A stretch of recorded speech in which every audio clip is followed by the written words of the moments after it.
Baik, bismillahirrahmanirrahim. Assalamualaikum warahmatullahi wabarakatuh. Waalaikumsalam Selamat. warahmatullahi wabarakatuh. Terima kasih Bapak Ibu semua. Selamat malam.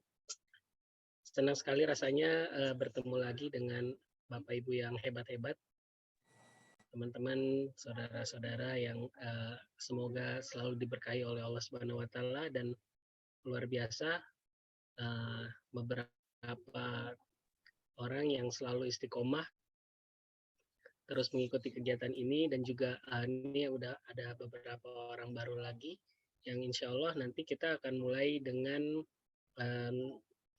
satu kegiatan insya Allah startup baru gitu ya dari Prof yang akan menceritakan bagaimana nih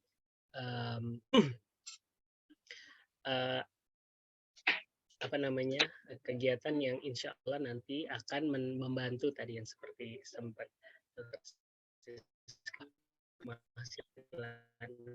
insya Allah di sini lebih serius, kita akan lebih matang apa yang dijelaskan atau sesudah nanti menjelaskan materi untuk hari ini gitu ya. Ibu semua, sebelum kita mulai, kita berdoa dulu. Semoga Allah Subhanahu Wa Taala merahmati, memberkati, dan juga membantu kita gitu ya dalam segala urusan, juga termasuk program-program yang akan insya Allah kita buat ke depannya. Sama-sama kita berdoa menurut agama dan kepercayaan kita masing-masing. Berdoa dipersilakan. Bismillah.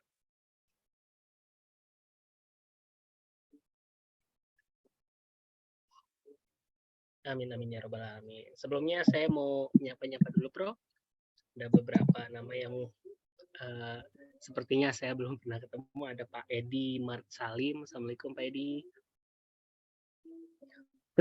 Waalaikumsalam. Dari Palembang, teman saya. Dari Palembang. Ya. Oh, luar biasa. Assalamualaikum Edi. Lagi masih di praktek. Saya monitor.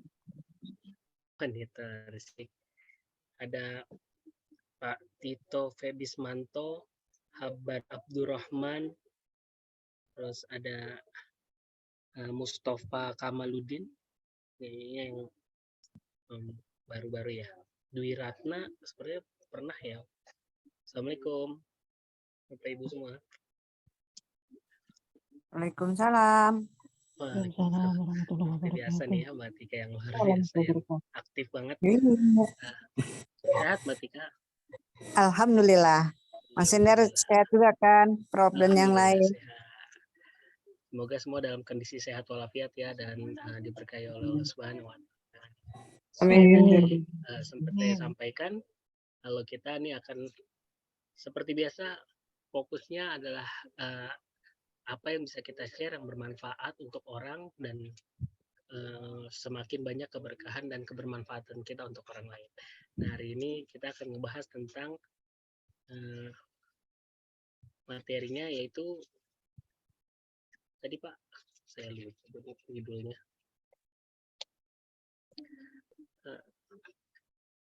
Oke, langsung saja lah. Ngebuka lagi materinya.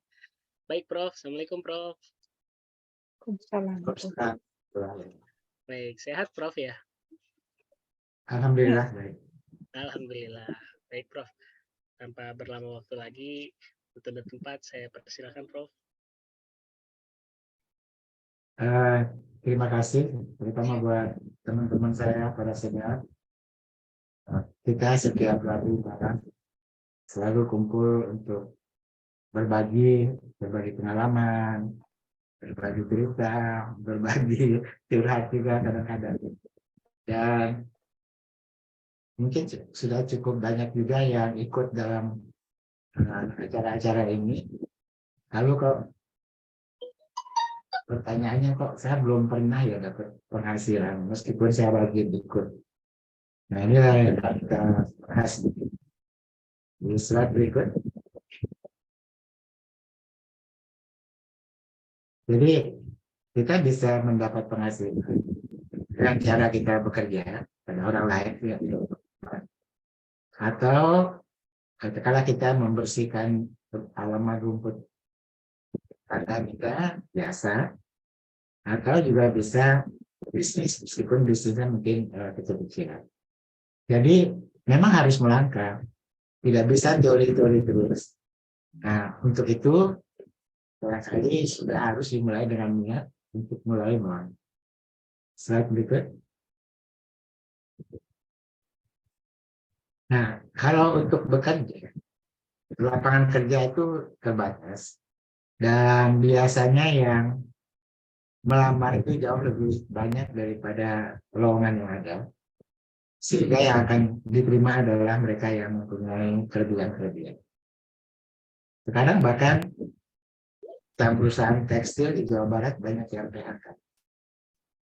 Nah, untuk bekerja ini, kalau kita cuma tamat SMU atau tamat SMP, tanpa ada satu keterampilan khusus, sulit sekali mencari pekerjaan. Slide berikut.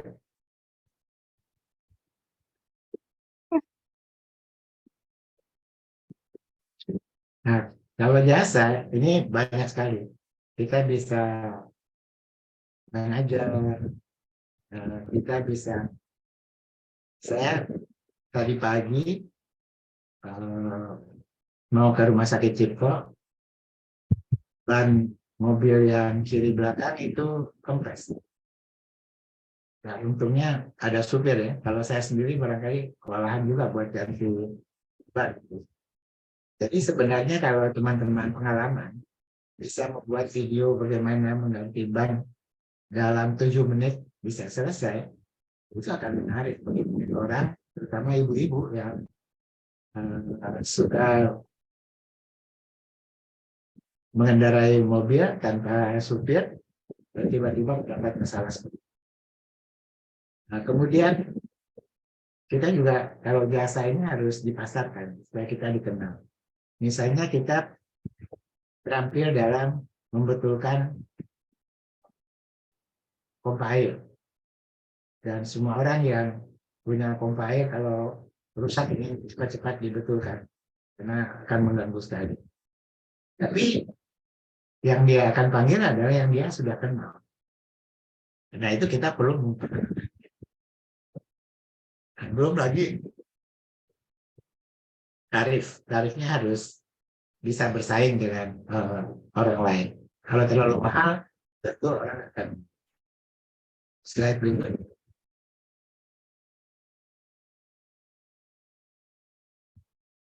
Nah, kalau kita memulai bisnis, kita udah sering sekali nih membahas ini. Di bisnis itu ada 5 tahap.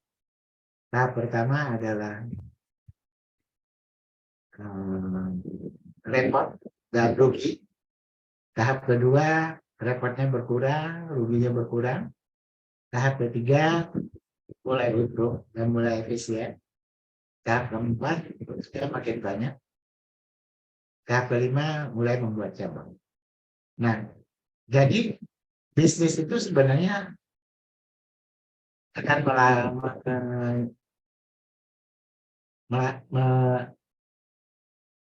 mengikuti tahap ini. Jadi kalau di tahap 1 lalu berhenti, ya tidak akan masuk ke tahap 2. Karena itu sebenarnya sebelum mulai bisnis itu harus cukup kuat untuk bisa masuk ke tahap 3. Karena kalau di tahap 1 atau 2 modalnya sudah habis, ya nggak bisa akan masuk ke tahap ini. Slide berikut. Ya, jadi kita harus sabar mendapat penghasilan ini. Dan penghasilan itu bisa sedikit, alhamdulillah, sedang, ya alhamdulillah lagi banyak itu lebih bagus lagi. Tetapi penghasilan ini bukan hanya sekedar mendapat uang. Ini akan memberi semangat pada kita bahwa kita sudah mulai ada keberhasilan. Slide berikut. Bagaimana mempercepat mendapatkan penghasilan itu adalah dengan magang.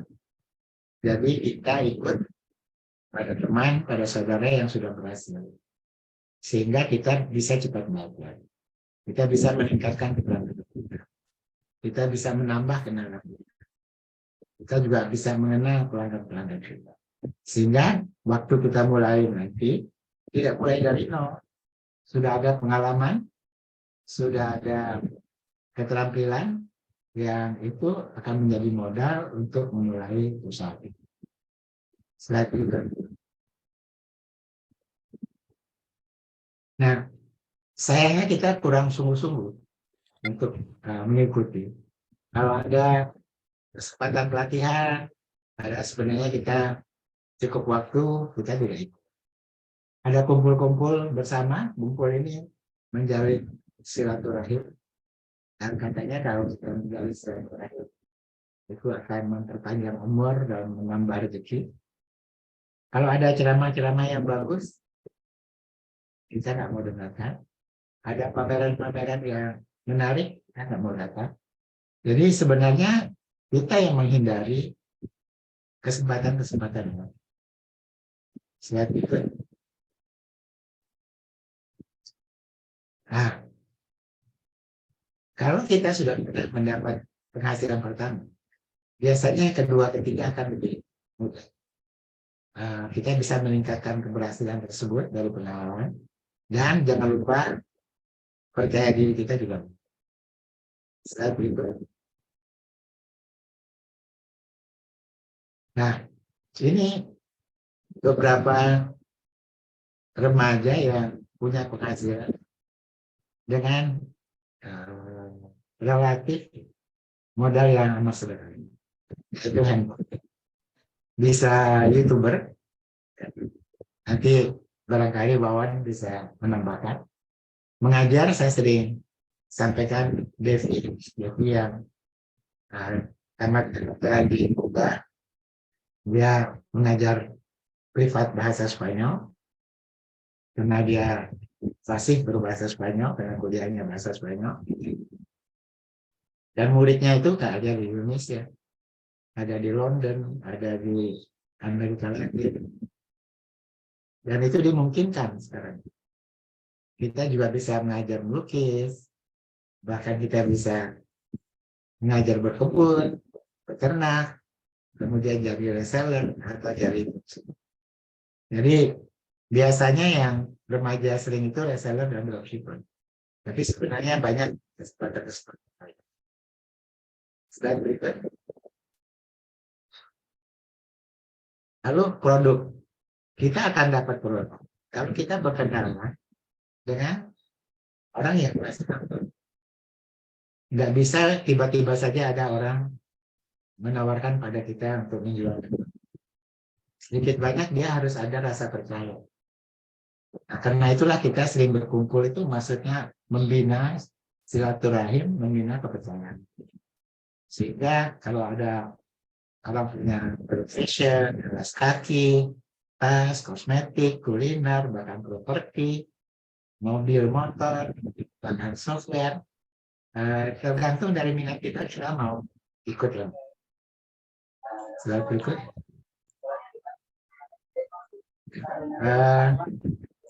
Bapak ada ya, Bang?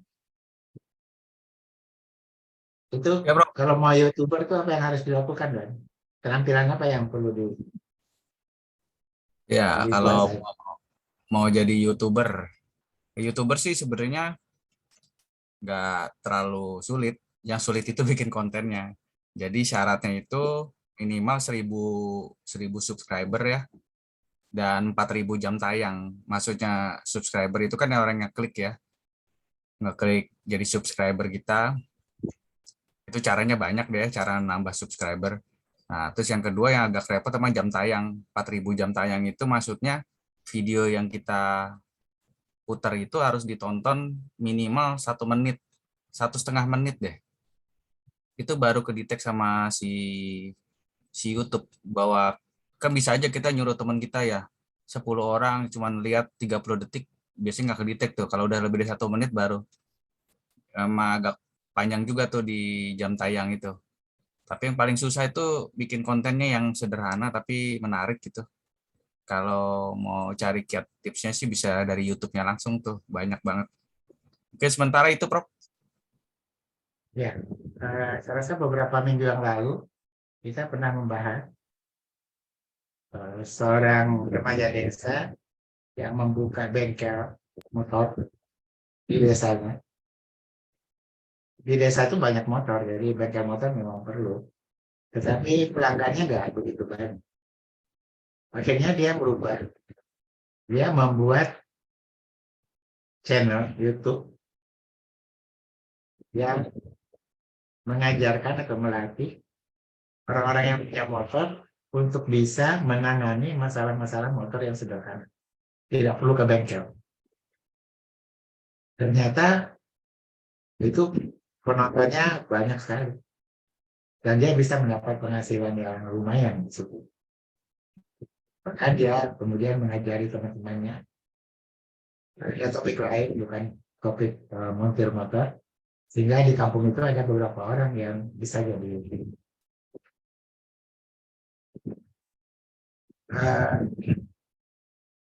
Fatimah kan menjual fashion. Ya, Prof. Nah, pengalaman selama ini, laku pertama kali itu yang offline atau yang online? Kedua, Pertama kali selanjutnya yang offline, Prof. offline dulu ya. Iya. Karena fashionnya dipegang-pegang, itu bagus lah ya. Warnanya bisa dilihat. Tapi kemudian juga bisa laku secara online. Ya. Bagaimana caranya bisa laku secara online itu? Secara online ini kita mengenalkan ke banyak orang dulu, Prof, yang offline, terus minta tolong ke mereka yang beli offline ini buat mereview, Prof. Kemudian hasil reviewnya kita posting di sosial media, Instagram, WhatsApp, kemudian Facebook, di Shopee juga, sama dibantu endorsement sama ads, Prof. Ads ini belum dicoba, insya Allah bulan ini. Yang sudah dicoba itu endorsement oleh orang-orang yang followersnya ada, baik yang mikro maupun yang makro influencer, Prof. Oke. Wawan atau Andar, kita mungkin nggak sih mengadakan pelatihan untuk marketing online?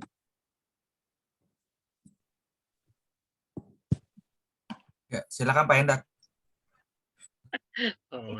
Ya, sangat memungkinkan, Prof. Apalagi buat langkah awal gitu ya, sampai teman-teman mulai bisa jualan gitu. Itu aja dulu, insya Allah sudah sangat bisa, Prof. Ya, saya sering sekali merujuk ke kampung marketer ya di Purbalingga Utara, di mana Novi Bayu ini kan lulusan staff, dia dapat beasiswa, kemudian setelah bekerja 3 tahun dari pegawai negeri dia nggak betah, lalu kemudian dia berhenti, dan fashionnya sebenarnya adalah komputer. Lalu dia menekuni marketing online. Dia ngajari ke remaja-remaja di desa ini, kebanyakan tamatan SMP sampai bisa. Lalu dia memasarkan produk-produk dari Surabaya, dari Jakarta, ke seluruh Indonesia, bahkan juga ke luar negeri. Dan sekarang di kampung marketer ini ada 700 anak yang bekerja sebagai marketing di bawah bimbingan Novi Bayu.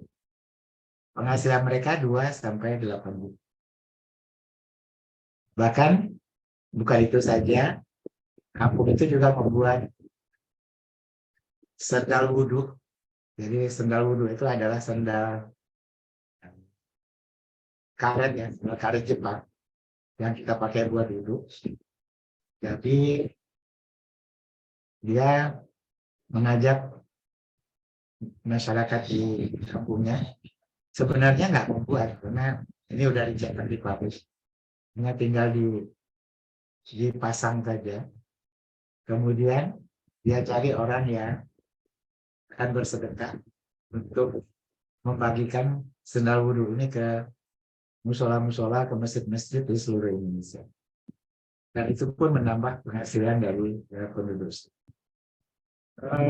Pelita Desa pernah ke kampung marketer ini, ada sekitar 2 minggu tinggal di sana, dan ternyata banyak sekali anak-anak desa dari mana-mana ikut belajar bagaimana caranya juga bisa membuat seperti itu.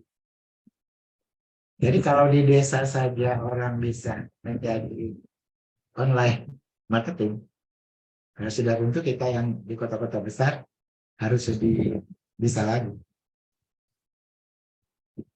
Nanti mungkin Hendar dan Wawan bisa bikin semacam kursus yang terencana, mungkin 3 atau 4 kali atau 5 kali pertemuan, lalu betul-betul praktek, sehingga kita nggak hanya dengar-dengar, oh kok bisa ya, kita sendiri harus melakukan. Nah ini ada teman saya dari Cirebon, Dr. Bidi Siska. Beliau ini mensupport, mendukung remaja-remaja dari Mentawai. Berapa orang, Dr. Siska? 17, Prof. Dari Delhi 1 dan dari Manaon 1, Tapanuli Selatan. Jadi ada 19 sekarang anak. 19. 19 anak yang di Jogja.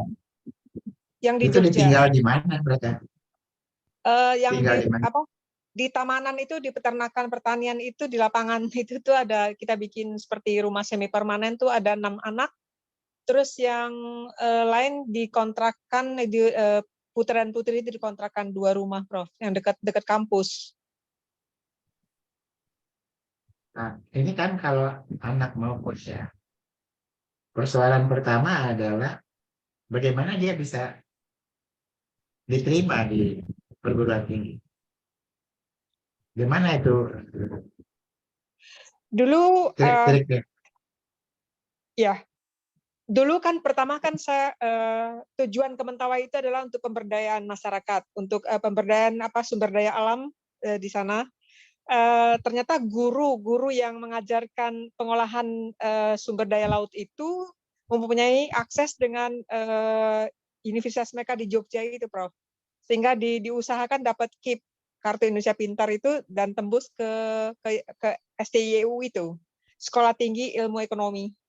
Itu mereka ambil manajemen rumah sakit, manajemen apotek farmasi, dan international marketing.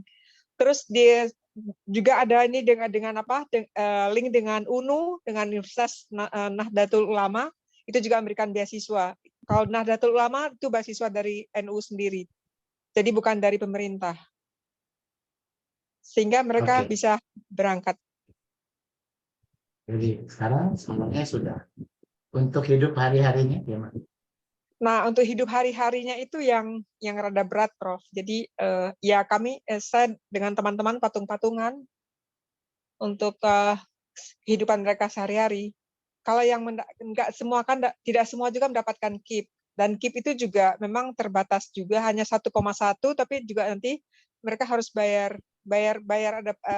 ujian, bayar uang apa. Dan juga kalau yang diberikan motor, yang tinggalnya jauh itu diberikan motor juga untuk bahan bakar juga cukup tinggi juga sih yang dibutuhkan, Prof. Jadi Jadi sekarang ini masih minus ya? Kenapa, Prof? Masih minus ya? Masih, Prof, masih minus. Masih minus. Jadi ya terpaksa mau nggak mau, walaupun teman-teman lain bilang jangan disupport terus, tapi kalau nggak disupport bagaimana, mereka nggak makan, nggak apa. Jadi kami tetap mensupport untuk makan mereka. Ya.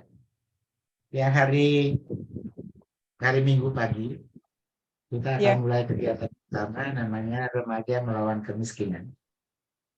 Jadi kita belajar dari banyak negara yang sering dijadikan tempat belajar itu adalah Muhammad Yunus dengan Grameen Bank. Sebenarnya sederhana. Di Bangladesh itu ibu-ibu membuat tikar. Lalu dia utang sama rentenir. Nah, kalau tiketnya udah laku, maka dia harus bayar utang ke umum. Nah, kemudian Muhammad Yunus mengganti. Jangan utang keren-kenir. Dikasih piket sama Muhammad Yunus itu. Relawannya umumnya mahasiswa. Kemudian tidak pakai bunga, lalu dicicil membayar. Sehingga ibu-ibu itu bisa menabung. Itu Grameen Bank itu terkenal. Sehingga Muhammad Yunus mendapat hadiah Nobel. Dan pada waktu Presiden Bill Clinton mencalonkan diri dari Presiden Amerika, sebelumnya dia adalah gubernur di Arkansas, dia mendatangkan Muhammad Yunus untuk mencoba mengurangi jumlah kemiskinan di Arkansas. Dan itu berhasil, sehingga salah satu kesuksesan Bill Clinton menjadi presiden itu adalah karena di provinsinya, di negara bagiannya, angka kemiskinan itu turun secara tinggi. Nah, kita akan mencoba belajar. Kalau itu kan sebenarnya menggantikan pinjaman rentenir dengan pinjaman biasa. Ada lagi satu yang namanya BREC, ini juga terkenal di Bangladesh juga. Itu dengan membeli sapi atau kambing. Jadi setiap keluarga dikasih sapi atau kambing, lalu setiap minggu ada relawan yang akan melihat kambing atau sapi itu masih ada, sehat, dan untuk tahap-tahap pertama, keluarga itu akan dapat semacam sembako. Nah, nanti kalau ternaknya sudah bisa dijual, maka dia akan mendapat bagian. Jadi ini yang konvensional sebenarnya, tapi banyak cara-cara lain yang mungkin bisa dilakukan. Dan remaja saya rasa adalah satu kelompok yang mudah untuk belajar, mudah untuk menerima hal-hal baru, dan juga mudah untuk berkomunikasi dengan orang desa. Jadi bagi yang berminat, nanti kita akan ada acara hari Ahad tanggal 20 November jam 9 sampai 10.30. Kenal apa itu kemiskinan, bagaimana cara keluar dari kemiskinan, dan bagaimana menolong orang lain juga keluar dari kemiskinan. Nah, memang untuk yang ekstrim sekali miskinnya memang harus dibantu dulu dengan makanan atau dengan fasilitas yang sangat dibutuhkan. Tapi setelah itu nggak bisa dibantu terus-terusan. Setelah itu harus dilatih. Nah, inilah yang akan kita cobakan dengan relawan remaja melawan kemiskinan. Itu nanti tanggal 20 ya, 20 November. Ya, Anda? Ya, jadi kalau ada teman-teman mau ikut dengar, silakan. Sebenarnya untuk ikut jadi remaja melawan kemiskinan ini ada persyaratan-persyaratan usia dan sebagainya. Tapi bagi yang sudah terlibat usianya bisa mendengar, bisa memberi kontribusi, juga bisa menambah apa-apa yang mungkin pengalaman yang dipunyai. Gustin, apa kabar Gustin? Alhamdulillah baik, Prof. Bagaimana yogurt kamu dan kefir kamu? Ini musim hujan menurun penjualannya. Tapi tetap alhamdulillah ada aja yang pesan. Kemudian ya untuk diri sendirilah, Prof. Yang penting tetap bikin untuk manfaat diri sendiri, manfaat kesehatan. Ini Prof Edi ini teman saya nih, dia banyak belajar atau meneliti tentang yogurt ini. Karena yogurt ini bukan hanya baik untuk saluran cerna, tetapi dia juga baik untuk kesehatan secara keseluruhan. Dia bisa meningkatkan kekebalan, banyak manfaatnya. Jadi Muslim harus banyak-banyak membaca yogurt dan kefir Betul, sehingga bisa betul, betul. menjelaskan manfaatnya. Betul, betul. Itu yang penting manfaatnya, khasiatnya dari yogurt dan kefir. Ini teman-teman saya udah lama nggak ketemu, Pak Ismet. Ada di mana sekarang, Pak Ismet? Assalamualaikum, Prof. Masih di Depok, Prof. Alhamdulillah. Depok ya? Iya. Bukan di Tasik itu, bukan ya? Bukan. Masih di Depok. Alhamdulillah masih. Oke. Gimana keadaan sekarang, Pak Ismet? Alhamdulillah, Prof. Sehat. Secara sehat. Dan kebetulan alhamdulillah nih sekarang saya dapat ini, Prof. Ketemu sama teman, ada kesempatan untuk ikut kuliah di Kahfi BBC Motivator School, Pak. Bimbingannya Pak Dr. Tubagus Wahyudi itu. Ya, mudah-mudahan lah ada jalan lebih. Itu belajar apa? Pertanian atau apa? Di situ leader, Prof. Lebih ke leader. Ya. Leadership ya? Iya, betul. Public speaking itu, Prof. Public speaking. Iya. Ya, ada di situ ada kelas. Di kelas public speakingnya udah di semester 3 kalau nggak salah. Sekarang masih di fundamental di semester pertamanya. Oke. Oke. Saya mau kenalkan juga, ini teman saya yang sering membantu saya kuliah, Pak Tito. Apa kabar, Pak Tito? Baik, Prof. Selamat malam semuanya. Pak Tito di Sukabumi atau di mana? Di Cianjur, Prof. Oh, di Cianjur. Iya. Cianjur itu satu kota sama Fatimah tuh. Oh iya. Tapi Pak Tito di kotanya ya? Iya, saya di kota Cianjur, di kecamatan Cianjur Kota. Pak Tito bisa, kalau nggak keberatan loh, bisa Boleh, cerita Prof. sedikit nggak pada teman-teman kita ini, apa yang dialami sejak kecil? Oh iya, saya penyandang disabilitas netra. Mata kiri saya buta total, mata kanan saya 20%. Saya penglihatan mengalami kekurangan tuh dari kecil, dari bayi. Kalau kata orang tua, itu karena hormon ibu. Kalau menurut dokter, ya dari kecil memang hidupnya struggle, tergantung. Kalau sekolah ya tergantung teman sebangku ya, sampai nggak mungkin berbeda sampai yang sekarang bisa terbantu dengan foto di handphone. Kalau kita tulis di papan tulis ya minta dibacain teman ya, sampai ya istilahnya bisa sampai kuliah dan bekerja. Kebetulan sekarang bekerja secara mandiri, yang tadi di jasa ya, saya sekarang sebagai notulen lepas, Prof, dan teman-teman. Gitu sih, Prof, singkat cerita saya. Jadi teman-teman sekalian, kita mesti belajar banyak dari Tito. Sejak bayi dia sudah mengalami gangguan penglihatan. Katarak kongenital, kemudian ada glaukom, kemudian ada ablasio retina, beberapa kali dioperasi, sehingga sekarang yang mata kiri 0 sama sekali ya. Betul, Prof.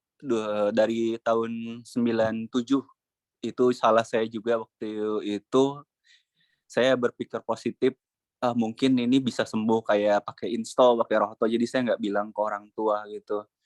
Tapi pas kejadian itu terulang di 2007, 10 tahun kemudian saya baru bilang. Sama sih gejalanya itu, kalau lihat yang kayak tiang listrik tuh kayak bergerigi gitu. Itu ablasio retina. Nah, Jadi bisa dibayangkan, Pak Tito ini mengalami kesulitan untuk membaca papan tulis. Sehingga mulai dari SD kelas 1, itu dia bergantung pada teman sebangkunya yang membacakan. Sampai dia bisa tamat Fakultas Ekonomi Unpad ya, Pak Tito. Betul, Prof. Saya masuk di UMPTN tahun 2000. Dan kalau dengar ceritanya Pak Tito, bagaimana usaha dia untuk memberi hitam pada lubang untuk membuat jawaban itu setengah mati itu. Jadi bukan nggak bisa menjawabnya, tapi kesulitan untuk memenuhi pinsel hitam di lubang untuk komputer itu. Ya dulu kan seperti itu ya, tahun berapa itu. Tapi alhamdulillah semua bisa dijalani. Dan yang saya kagum sama Pak Tito adalah bagaimana beliau menghadapi kehidupan ini dengan selalu bersyukur. Padahal kalau cerita itu, kalau naik kereta pasti ada masalah, kalau naik bus pasti ada masalah, tetapi selalu saja ada orang yang dan beliau amat berpikiran positif sehingga tidak merasa bahwa hidup ini sulit gitu, tapi hidup ini ya harus dijalani. Nah, ini contoh buat teman-teman yang lain bahwa perjuangan seseorang itu kadang-kala tidak mudah, tetapi dia akan menjadi lebih baik apabila banyak teman dan teman itu bersedia untuk menolong. Pak Tito cukup banyak teman. Beliau pernah kerja di Komnas HAM ya. Betul, Prof. 13 tahun. 13 tahun di Komnas HAM. Jadi saya ingin membangkitkan semangat teman-teman sekalian agar bisa juga mempunyai sikap seperti Pak Tito. Terima kasih banyak ya Pak Tito sudah berbagi dengan kita semua. Sami-sami, Prof. Ini ada teman-teman saya, Dr. Sumanadi, Dr. Titi dan Dr. Barangkali mau menambahkan atau Prof. Edi Marsalim, silakan. Juga ada Susi dari Keramat 128.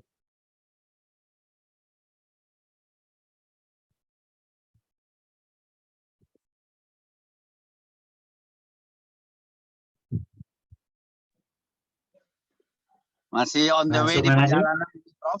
Silakan lanjut dulu. Oke, terima kasih Pak Edi. Dokter Habat mau nambahkan? Ini teman akrab saya waktu mahasiswa. Saya pernah ke rumahnya di Garut.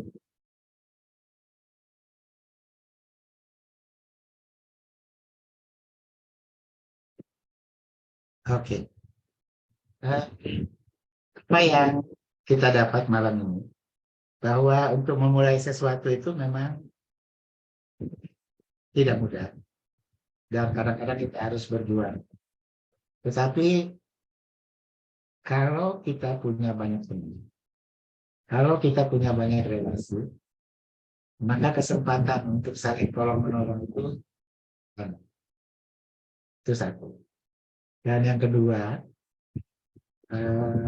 kita akan berkenalan dengan orang-orang yang mungkin bisa memberi kesempatan pada kita tentang menjual barangnya, tentang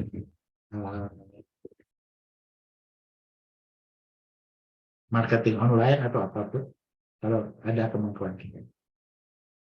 Jadi yang paling penting adalah kita harus berusaha dan insya Allah hasilnya itu akan ada, meskipun memang kadang-kadang tidak mudah. Ini Pak Juan mau nambahkan? Pak Juan nih termasuk paling rajin nih ikut.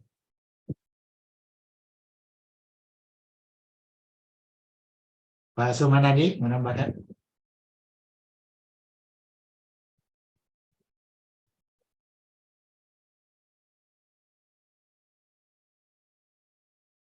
Masih di mode.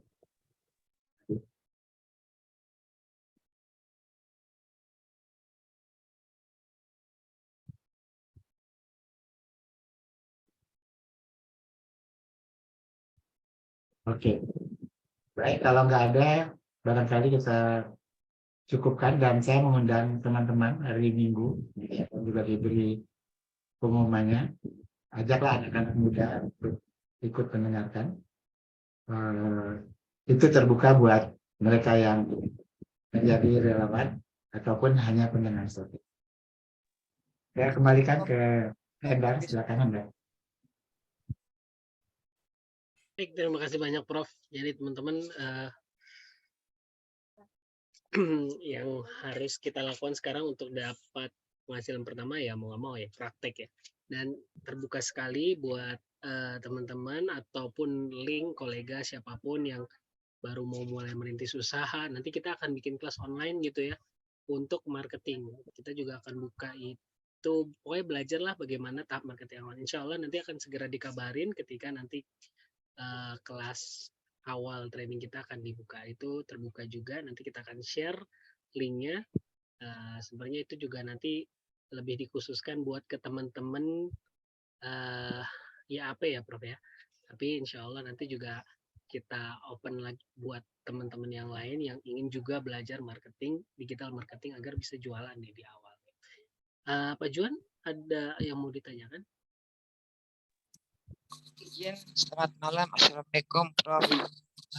Izin mau bertanya, Prof, terkait dengan materinya, Prof, gitu kan. Besar harapan saya gitu kan ya, kalau bisa diimplementasikannya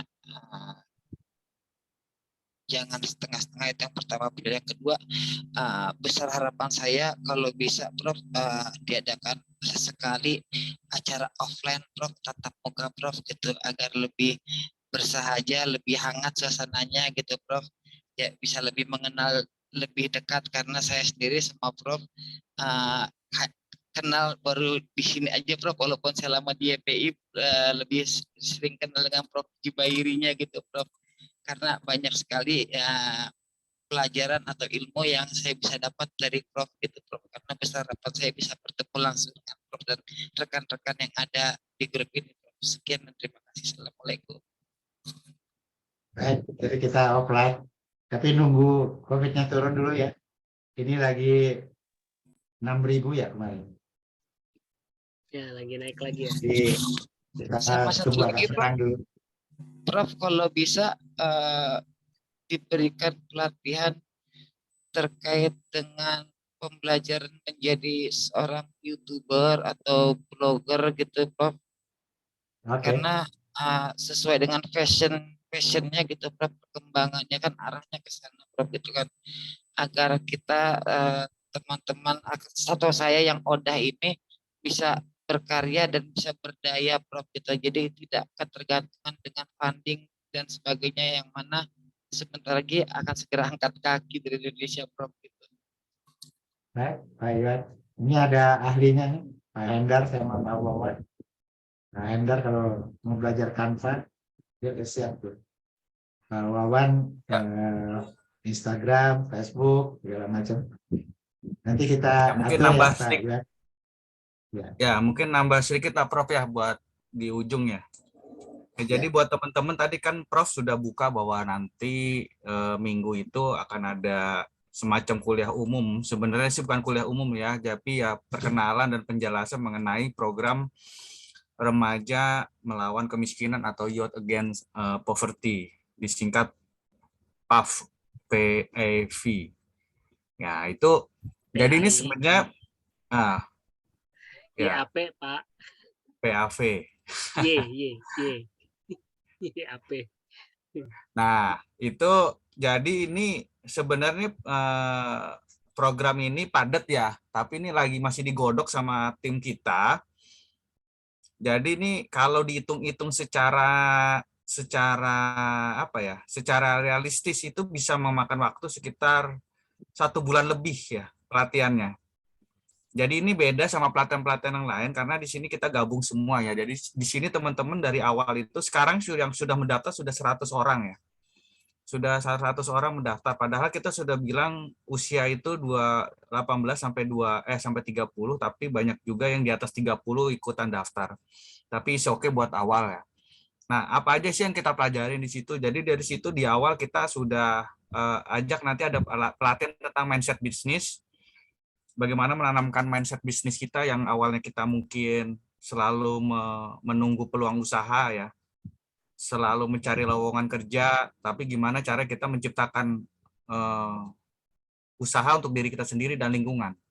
Lalu yang kedua itu menggali potensi diri, karena kebanyakan teman-teman remaja itu sebenarnya sudah banyak potensi tapi nggak ngerti potensi diri mana yang bisa dikomersialkan ya.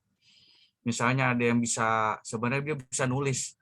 Nah, nulis itu sebenarnya kalau dia gabung dengan klub yang penulis-penulis itu bisa dihargain sekitar 50.000 sampai 100.000 per tulisan tuh. Ada tuh klubnya. Lalu nggak berhenti di situ. Setelah penggalian potensi, kita masuk ke pengenalan digital marketing. Di situ kita bedah habis ya, dari kita bikin Instagram sampai praktek, kita bikin Facebook sampai praktek, kita bikin konten Instagram sampai praktek, kita praktek dengan aplikasi Canva, lalu nanti ada tugas yang mesti dikerjakan, ada kayak macam ujiannya lah ya. Jadi semua tuh ada.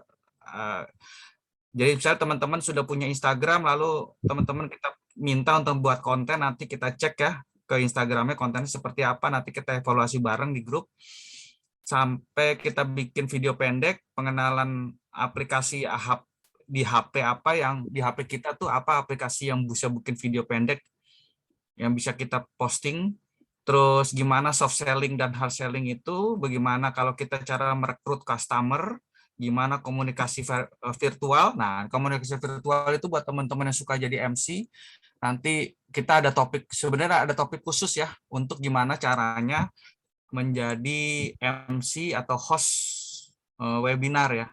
Karena beda ya, karena kalau webinar itu kadang kan cuma satu arah ya, kita ngomong kita nggak tahu respon orang yang kita ajak ngomong, itu lebih sulit ketimbang offline. Lalu nanti ada juga nggak berhenti di situ, tapi nanti akan ada seleksi lagi ya, jadi di sini nggak semacam gini loh, kita ikutan pelatihan terus kita kayak saya mau pilih yang ini aja, sesuai nggak begitu. Ini kita kasih semuanya, nanti kita lihat hasilnya seperti apa gitu. Jadi ini adalah dasar-dasar ketika teman-teman akan memulai bisnis itu udah punya pondasinya. Ya. Nah, itu komplit tuh. Sampai nanti ada bisnis apa namanya? Pak Hendar, traveling. Apa nama Pak? Kunjungan bisnis ya. Bisnis tour. Ya, tour bisnis tour. Ada bisnis tour.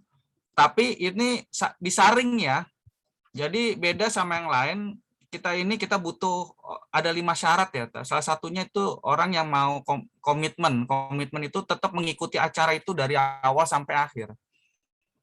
Kedua itu mau belajar dan kerja keras ya. Tapi kalau udah ada tawar-tawaran kita nggak bisa begitu ya, karena dari 100 itu paling kita yakin sekitar 10 sampai 20 yang lolos tuh nanti di akhirnya nanti itu.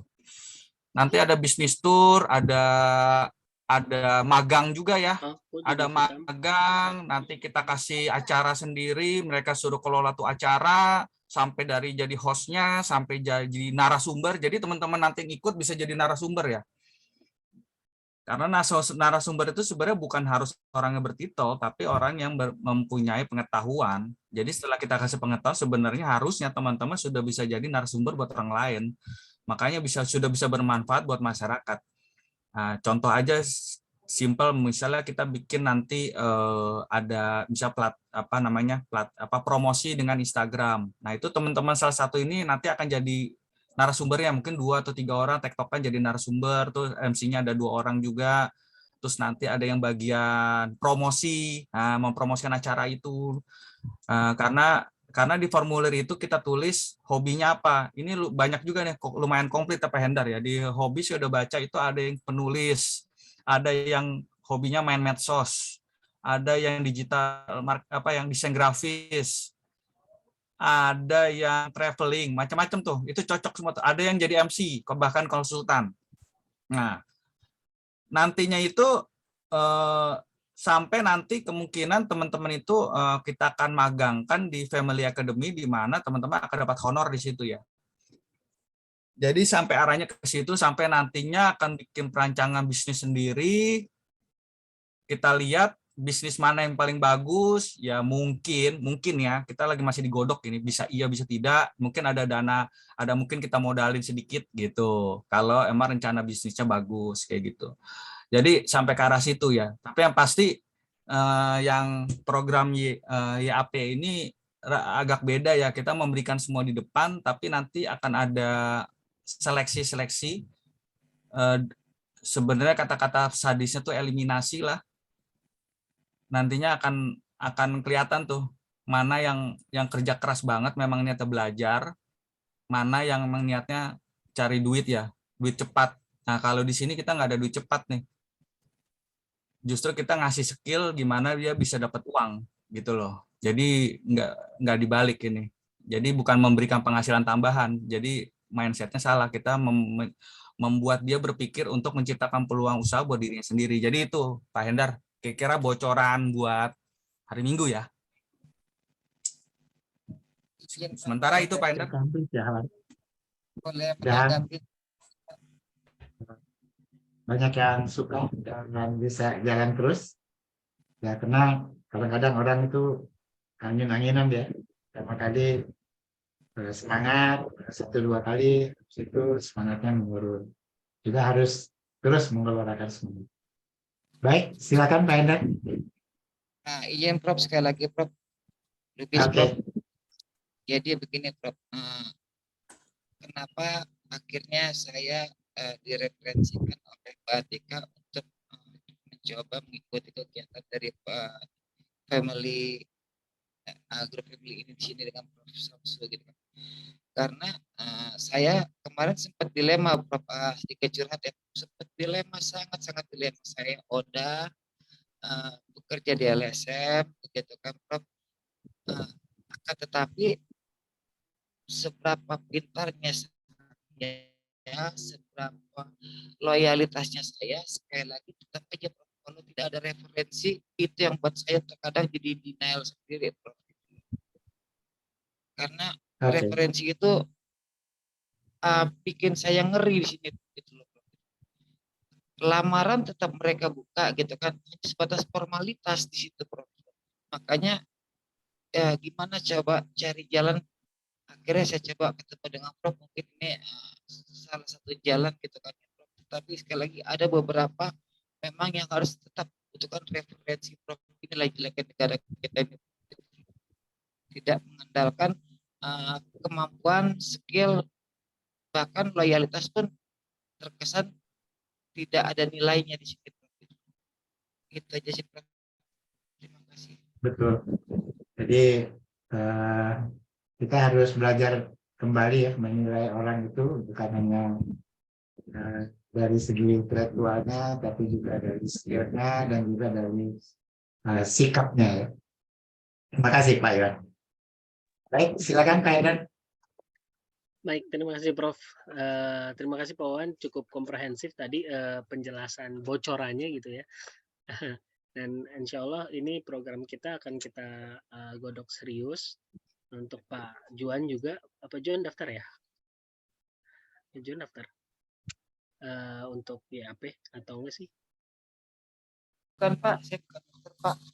Saya belum cek listnya soalnya. Saya bukan dokter Pak, saya peer support, pernah sempat menjadi asisten Prof. Jubairi di Krama 128, role model beliau juga untuk terkait dengan adherence-nya, kepatuhannya gitu Nah, kan. ini maksud saya daftar ikut di YAP program enggak sih? Enggak ya?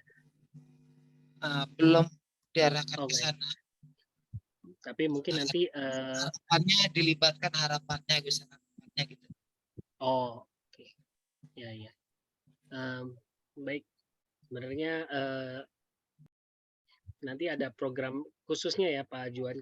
Let's say Pak Juan agak sulit untuk bekerja dengan orang karena butuh referensi ataupun yang offline gitu ya.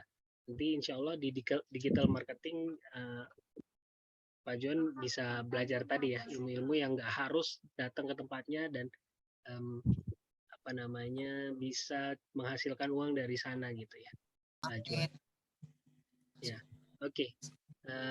Kita belajar juga dari Pak Tito tadi ya, Mas Tito. Semangatnya luar biasa dengan segala keterbatasannya, nggak membuat dia nggak memberi alasan untuk gak menyelesaikan kuliahnya gitu. Luar biasa. Kita juga harus gitu, jangan kasih alasan diri kita sendiri buat terbatas melakukan sesuatu gitu ya. Only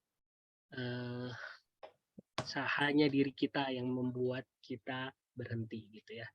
Nah, jadi semangat terus teman-teman, Bapak Ibu semua, dan info ini bisa di-share gitu ya ke link-link orang-orang yang dekat gitu yang kira-kira memang membutuhkan dan mereka punya potensi untuk itu. Terima kasih banyak Prof, Pak Wawan, Pak Lubis dan semua teman-teman yang sudah hadir di sini. Sama-sama kita berdoa dulu, semoga harapan dan doa usaha kita gitu ya bisa membuahkan hasil, bukan hanya untuk diri kita tapi juga untuk lingkungan kita dan juga untuk bangsa kita. Sama-sama kita berdoa. Al-azin ya hukulitin solihah. Al-Fatihah.